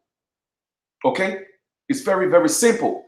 And when they want me to, when they want me to sign their ticket, I let them know, hey, this is a contract. And I don't have any contracts with you, and I'm not going to sign that contract. Now, if they tell me, that has happened to me before. If they tell me, which they have told me, okay, I had a situation where I was traveling from Florida going to Missouri, and I got pulled over for doing 79 in a 70. It was about 2, 3 o'clock in the morning. Okay, 2 officers pulled me over. All right, 2 Caucasian officers. And they say, well, hey, do you know how fast you're driving? I'm like, I'm not driving, I'm traveling. So right there and then I already see they starting to get agitated already. Oh, must be one of those. I'm like, no, I'm not one of those, because I'm always in my indigenous attire. So I make the statement right off the rip from the top. Okay. So they was like, well, they said they didn't identify themselves as police. They assumed that I knew that they were police. Okay. So they was like, well, do you have a driver's license? I was like, well, I have a business card. I gave them the business card, which they call a driver's license. And I said, I'm not doing business at this present time. I'm just traveling. Anyway, they took it. They went to their car. They came back. They gave me a ticket, right? Now, they gave me back my driver's license. It was a rental. They gave me back the paperwork for the car. And they said, you know, sign the ticket. I said, I'm not going to do that. I'm not. This is a contract, and I'm not going to consent to this contract. All right, we have no contract together. I don't have a contract with you, so I'm not going to sign it. So all of a sudden, he started getting mad. All right. Oh, well, in the state of Virginia, when a police officer stop you and give you a ticket and you don't sign it, we have a right to arrest you and impound your car. Okay, so I was like, okay, cool. So I said, just for the record, I would like to know if this conversation is on the record. Basically, what that means is I'm asking, is it being recorded? He said, yes. I said, perfect. Okay, so I said, what you're trying to tell me is this. If I don't sign this contract, because it is a contract, it's an invitation to invite me into your society, to a party, or to a suit, and I decline your invitation, you are telling me that if I don't sign this contract, this invitation, that you're going to arrest me, which is going to cause me harm, and you're going to impound my mode of transportation? Is that what you're telling me? That is the law of Virginia? He said, yes. I asked him 3 times, and he reiterated all 3 times and said, yes. I said, perfect. So you just threatened my life, okay? And you threatened to impound my mode of transportation because I don't want to get into a contract with you. I said, that's cool. You know what? I'm going to sign your contract under duress. And I signed it. Now, I didn't sign my name. I just scribbled something, and then I put section 1-308, okay? Which basically I'm reserving all my rights. And then any contract that you sign within law, okay, contractual law, you have at least 3 days to rescind the contract. So what I did, as soon as I got to Missouri, I got on my computer and I write a rescission letter, a notice to the judge. And basically, in essence, I said, hey, I explained what happened. I was traveling. 2 men pulled me over. I don't know who they was. They were Caucasian men with guns. I was scared for my life. They never identified themselves as officers. They never gave me a business card. And I am an American Indian. And I'm not sure if you are aware of the history of the Indians in Virginia, particularly with Walter Plecker, what happened to my ancestors. It brought back fear, ancestral fear, and I was afraid. So they asked me to sign some paper, and I signed it because I was afraid. They told me it was on the record, so you should have a record of that. Okay? So that's what I put in my notice to send to the judge. And then I said, furthermore, okay, I don't live in Virginia. I'm not a resident of Virginia. So if you want me, I'm a man. You see, that's what I did. I introduced myself as a man first, because only the Creator has authority over a man. I didn't say I was black. Shoot, I didn't even say I was an Indian. I said I'm a man who identifies as an American Aborigine, aka American Indian. You see, man has the highest status. So I identified myself as a man first. And I said, as a man, if your wish is for me to come to court to Virginia, then you're gonna have to pay for my flight. You have to pay for my flight. You have to pay for my transportation. You have to pay for my hotel, and you have to pay for food, because that means I'm taking time away from my family and from my work. You have 14 days to respond. I send them this notice. Guess what? After 14 days, I never heard from them. The ticket disappeared. Okay? Now, I'm not saying this to impress you. I'm saying this to impress upon you. When you know your rights and you know how to deal with these people, then you will find a remedy. Okay? Also, when you go to court, they will get you or ask you what's your name. You see, that's how they trick you into these contracts.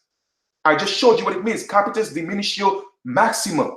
Okay, the all caps. So when you go to court and the judge call this all capital name, and you stand up and say, here, guess what? You just put yourself in the jurisdiction, because now you are not a natural person. And that's common law. That's common law. So now they are dealing with you as a corporation, and the corporation gets to be abused, to be sued, or they could sue. So you never answer to that name and say it's you. But however, you have to address it. So therefore, when the judge calls the name, you stand up and say, I am man or I am woman, whichever you are, and I am here on behalf of such and such. I am a man, I'm a woman. That's not me. Now they're going to try to force you, stand on your ground, because they want to intimidate you. They're going to do all type of stuff to intimidate you. Okay? But the fact is, if you're a man or a woman, they have no authority over you, because guess what? The Constitution clearly states that the people wrote the Constitution. And when you look at their oath, in their oath, that every judge, police officer, any public official swore an oath. And in that oath, okay, they are under the authority of the people. But when you don't know, you don't know. Okay? So here's a couple of guidelines. And this is something that I would do if I were you. I cannot tell you what to do. If it were me, that's what I would do. Okay? Don't wait until you get into a situation to start getting information on these people. Because every judge, prosecutor, attorney, police, sheriff, marshal, each and every one of them, they have an oath. Okay? They swore an oath. Also, they have what's called a surety bond. A surety bond. Anytime you're a public official, you have to have a bond, because if you cause injury to any one of the public people that you're supposed to be serving, then you are supposed to pay. Okay? It's your insurance. So if I were you, I would automatically find out who the judges are in the courts in your state. Okay? Each and every one of them. The police, all of that. Okay? And do what's called a FOIA, which is a Freedom of Information Act. In certain places, it's called different. In Jersey, it's called an OPRA. Okay? But do a FOIA, a Freedom of Information Act, and get their oaths and get their bonds and their delegation of authority. Each and every one of them. Now, they may play games like, oh, what you mean bond? You're surety bond. You're supposed to be insured. Okay? Because if you are not, that means you could cause harm to the people and not be held liable. It's like me, they tell you need car insurance, right? Because if I'm traveling and I hit somebody, that means my insurance will take care of it. Well, if you cause me harm, who's going to take care of it? Right? So they're supposed to have a surety bond. Okay, so make sure you get all those things in advance. Don't play no games. Do not play the games with these people. They will railroad you, because their goal is to get you to go to jail so that they could abuse you. All right. Now, I could go further in detail with with things. But like I said, there's a platform for everything. That would be done more in a private setting. You feel me? Okay? That will be done in a more private setting. Give me a second here. But at the ending of the day, my brothers and sisters, or anyone who's listening, this doesn't just apply to us so-called people of color. Everybody is in the same boat. The only problem is those that don't look like us, they have more of an advantage because they are being taught. Okay? So it's our energy that's fueling this system, this prison system. Okay? It's our energy. So I hope this makes sense. I'm just touching the surface with some of these things so that at least you'll have an idea on how to deal and how to operate and how to stand. You don't have to be disrespectful. All you just have to be able to do is articulate yourself. That's it. Okay? And always, be in your indigenous attire. It helps. It helps. Okay? So with that being said, at this point, I hope I've answered a few of your questions. So I'm gonna, just have you guys ask a couple more questions, and I'll just conclude the video. Like I said, it's just something I just felt that I had to come share with you guys because it's just too many of our children getting caught up. All right, I keep telling our people, turn these televisions off, man. Turn these distractions off. It's time to study and study hard. Okay? It is time. All right? So that's one of the major keys and the importance of correcting your indigenous standing.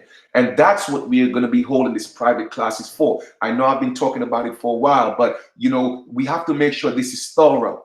All right? So the website is already up and running. All right, it's just a matter of just bringing, the curriculum to you guys. All right, so we are working on that right now as we speak. Okay, because we are at a disadvantage because we don't know. It's not being taught. All right, and we getting stuck and caught up in this legal system when you have to realize that legal is not lawful. Okay, legal was derived from lawful. It is of law, but it's not law. Okay, I'm going to say that again. Legal is of law, but it's not law. Okay, it's an ingredient that came from law, but it's not law. So don't let them trick you with the legalese. Don't go in there speaking and arguing. No, don't do none of that. Don't go in there deep to hold debates. It's very simple. Okay? And only, you see, they bring complaints. A corporate fiction, an entity could only bring a complaint. It's only a man or a woman could bring a claim.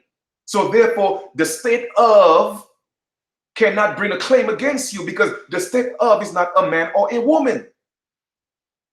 So I always ask them, who is the injured party? Who did I harm? Not what, but whom. Okay? Now I'm going to take questions one at a time. All right, Aboriginal American deity asks, Chief, how do we address the court when called upon without giving them, all right, let me take our time here with this, all right, without giving them consent or putting ourselves under their jurisdiction. The first thing you have to do is this, right? As you could see, it's called court for a reason. Where do you play basketball? You play basketball on a what? On a court. Where do you play tennis? You play tennis on a court. So it's a game. So when they serve you, you do what? If Serena is playing tennis and she serves the ball, the other party does what? They serve it back.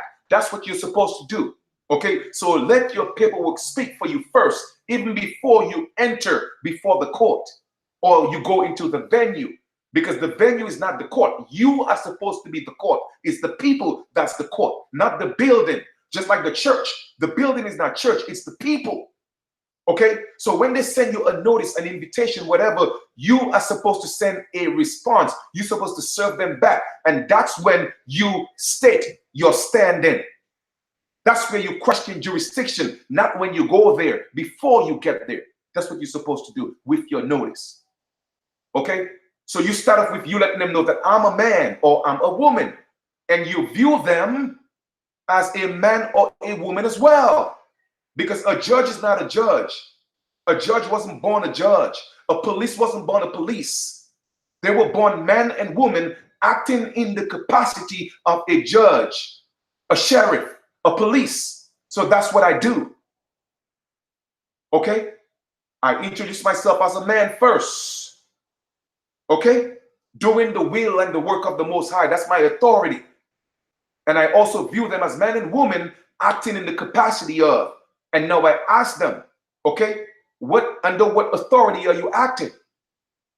Okay, who did I harm? Who's the injured party? Not what. The state is not a what. It's not a who. It's a what. So how can I injure the state? And they have these prosecutors who is not a first-hand witness or knowledge of anything. Okay, so you're a third party. So that alone in itself is a dismissal.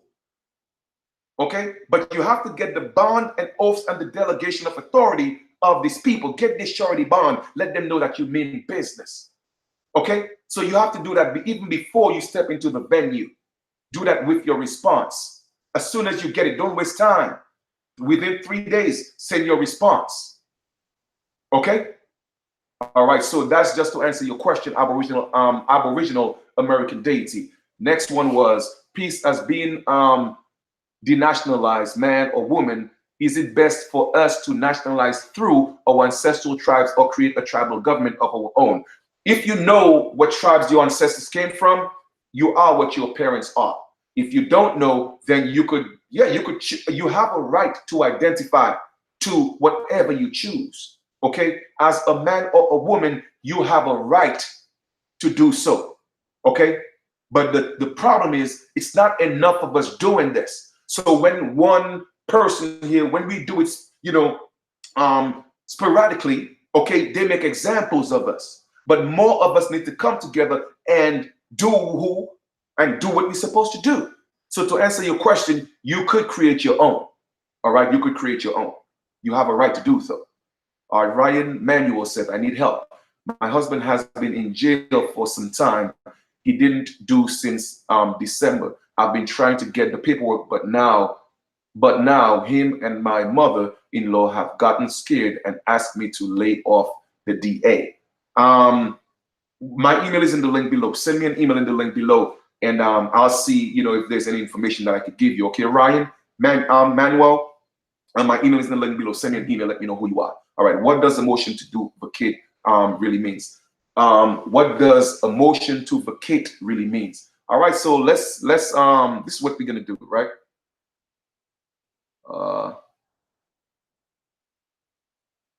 This is what we're gonna do. So I'm gonna share my screen. All right, kind of hold the questions real quick for a second, guys. Let me just get to this question that the Queen has. All right, let us go. I'm gonna share the screen here, and we're gonna go Google.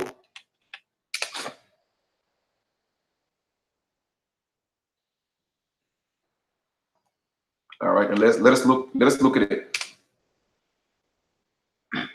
All right, motion to vacate. In the legal context, a motion to vacate is a formal request to overturn a court's earlier judgment, order, or sentence. This typically involves an attorney filing a written legal motion for consideration by a judge. Now, you don't have to let an attorney do this for you. You could do this using the common law process. Okay, so basically, motion to vacate. In the legal context, a motion to vacate is a formal request to overturn a court's earlier judgment, order, or a sentence. And you could do that through the common law process. You don't have to do it through an attorney. All right, so I hope that answers your question. Because like I said, it's hey, let us just look at it together, right? So that hope that answers your question. Okay, you do this tomorrow. I'm not sure what you mean, Copper Truth, but if you ask me if I'm doing a live tomorrow, I'm not sure. I just do videos when the spirit guide me to. All right, Brian asks, what if they don't answer to your FOIA that was hand delivered? by law, the Freedom of Information Act is open to the public. So if the person that you're asking don't want to give it to you, then you ask them for one, their delegation of authority.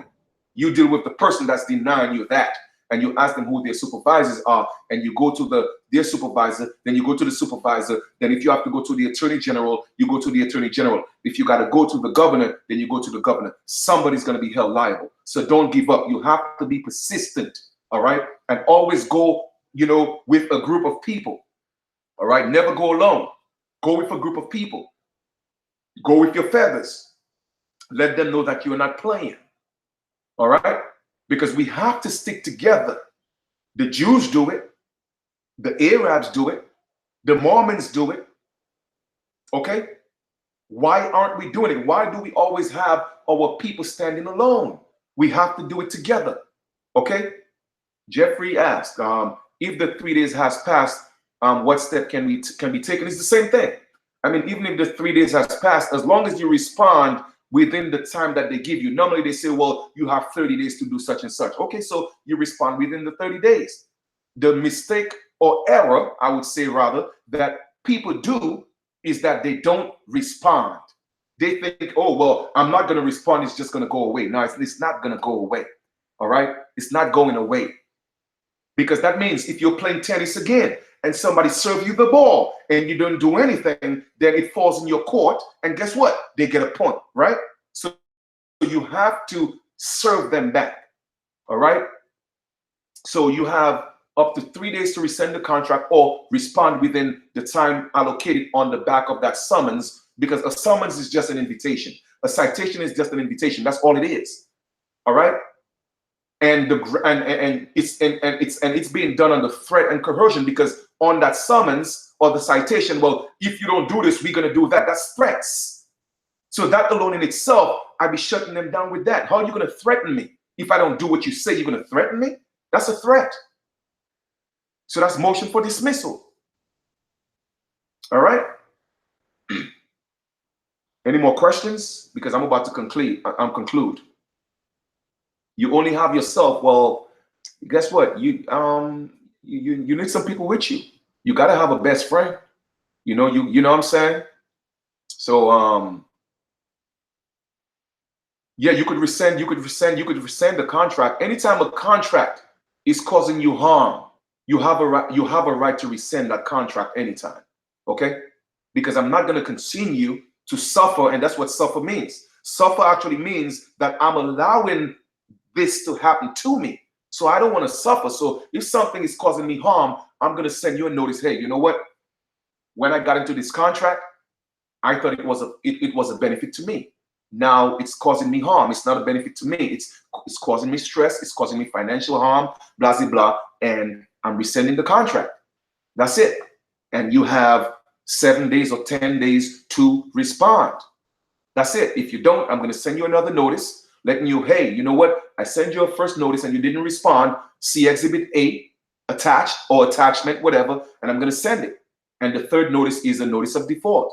I sent you 2 notices. You never responded, so you're in default. That's it. And now I could go bring a claim against you. All right?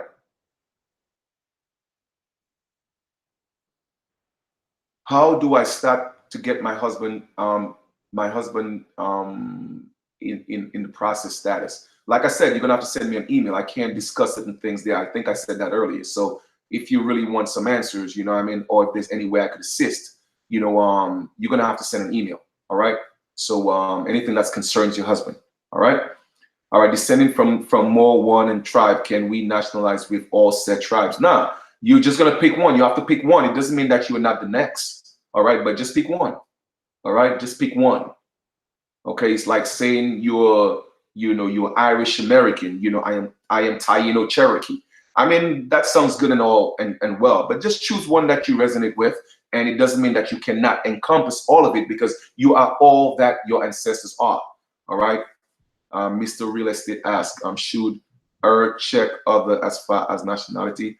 No, you don't have to check other as far as nationality, because when you check other, then it is left for them to assume who you are. You create your own box and you put what you are. All right. if we can prove our tribal affiliation, should we join those tribes? Again, it's up to you.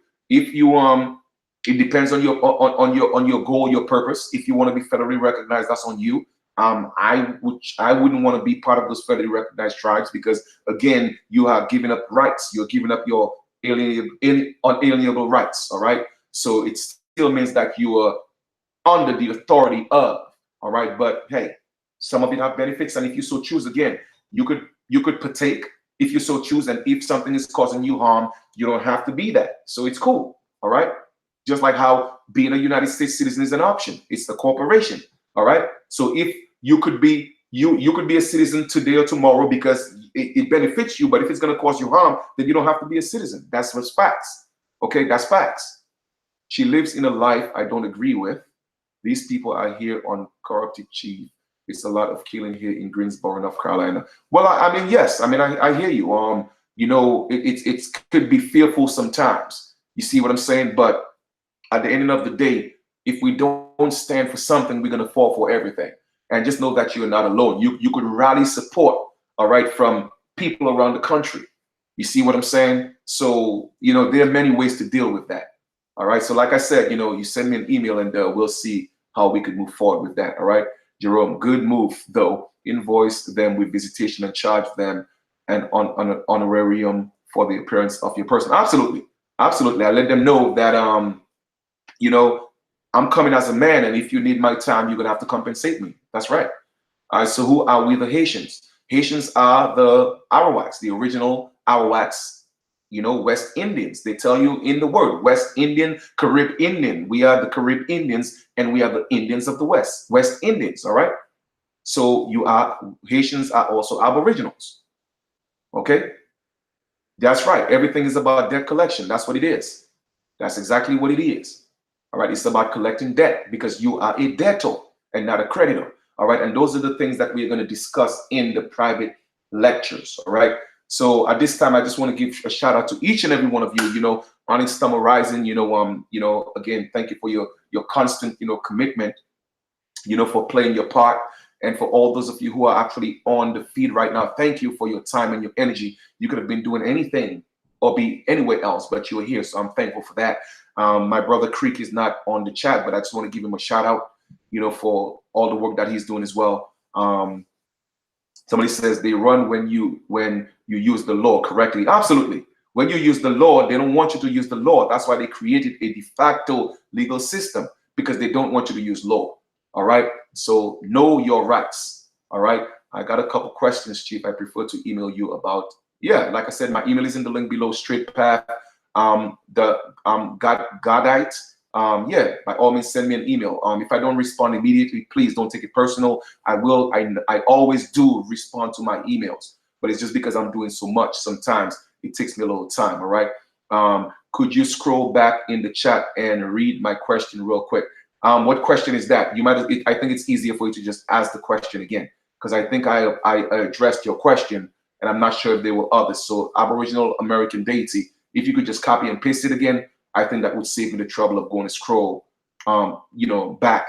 All right, because I think I answered your question, but if I didn't, could you just ask it again, please? All right. So I'll take a couple more questions while Aboriginal American deity, you know, ask that question again, and then I will conclude that. All right. Just like I said, I just wanted to come drop some information. And once again, for those of you who appreciate what I'm doing, feel free to support the super chat, or you know, you could always hit me up and find ways to, you know, you could give a donation. I would appreciate that. All right. So how the U.S. made a Declaration of Independence? Can the Aborigines do the same? Absolutely. Absolutely. That's a great question. You're absolutely welcome, Onyx. That's a great question, Jeffrey, because that's how they declared the independence. So you have to make a declaration, and those are the things that we teach in the private classes, and that will be part of the curriculum. So that's a great question. Great question. Declarations, that's right. Chief, how do we address the court when called upon by giving them consent? Oh, I answered that question already. So what you're gonna have to do is you're gonna have to listen to the video again. Aboriginal American Wolf. Aboriginal American deity. I addressed that question, exactly what you asked. All right. So yes. Do you have more books? Yes, I actually just ordered some. So they should be here soon, but I ordered some books. All right. When forming an indigenous tribal government, can that newly birthed government use the constitution of the great law of peace as such constitution? Well, if you're going to create your own tribal government, so to speak, you have to have your own constitution. Okay. You may adopt other constitutions. It's up to you. I mean, it's really how you choose to run your own organization. All right. So it says, or just create our own. Yeah, I just answered that question. It would be best to, create yours. You could incorporate some of the language in others, because guess what? Our ancestors, had the first constitution and the United States adopted it. So it's a game that everybody plays. So you wouldn't be doing anything unlawful or illegal, in my opinion, if you do that. All right. No need to apologize, brother. It's okay. You missed it. It's fine. I went in detail as to when you're dealing with the courts, how to avoid giving them jurisdiction. Of course, there may be more to learn, but I just gave the basics. So definitely that information is in there. All right. Okay. No doubt. No doubt. All right. So like I said, man, I just wanted to come drop that information for you guys. And I do hope you have a great continuation. And once again, once the spirit guide me, to do these videos, I will do these videos. And we are putting in a lot of work behind the scenes, family, a lot of work behind the scenes. All right. Like I said, the website is already up. Okay. And, we're going to have the curriculum really soon. I promise it's coming. It is just so much work that needs to be done. People don't realize how deep this thing is. People don't realize how deep it is. Trust me, we haven't even scratched the surface. That's how deep it is. This whole slavery, this voluntary form of slavery is deep. They thought about this thoroughly. And our people are in so deep, they don't even know. The rabbit hole is deep. Okay. But it doesn't mean that we can't come out of it. But it takes a lot of work, a lot of studying, and it takes a lot of vigilance. And it takes us coming together, all right, opposed to doing it individually, because they tend to make examples of individuals. All right. But when we come collectively, we have the power of deities, because we are deities. We are deities that's manifest in the flesh. So we have to raise our vibrations and our frequencies. All right. So I'll do another video and, to talk more about that and towards achieving that goal and stepping more into a higher frequency. I mean, I've done videos, but we're going to have a build whenever. But there are more videos to go. All right. You guys are absolutely welcome. All right. And thank you once again for your time and your energy. And we will be talking soon. All right. Peace, love, harmony, and light. I hope I covered enough, at least to give you an insight. All right. As to do more research and study. Okay. So that you're able to stand and not be a defendant, but be able to articulate yourself. Because when you call yourself a defendant, like take for instance, if I get a ticket or any type of summons to go to appear before the court, I let them know I'm coming to court as a man, not as a defendant. I'm not part of your society. I'm a man that's here to do the work of the Most High, and I am not under your authority, period. All right. Now, if you choose to violate my rights, that's on you. But I'm letting you know where I stand. All right. So that's how I rock. You feel me? So just wanted you guys to know this, because I'm tired of my people being abused by this system because they don't know. All right. And we perish for the lack of knowledge. All right. You guys are absolutely welcome.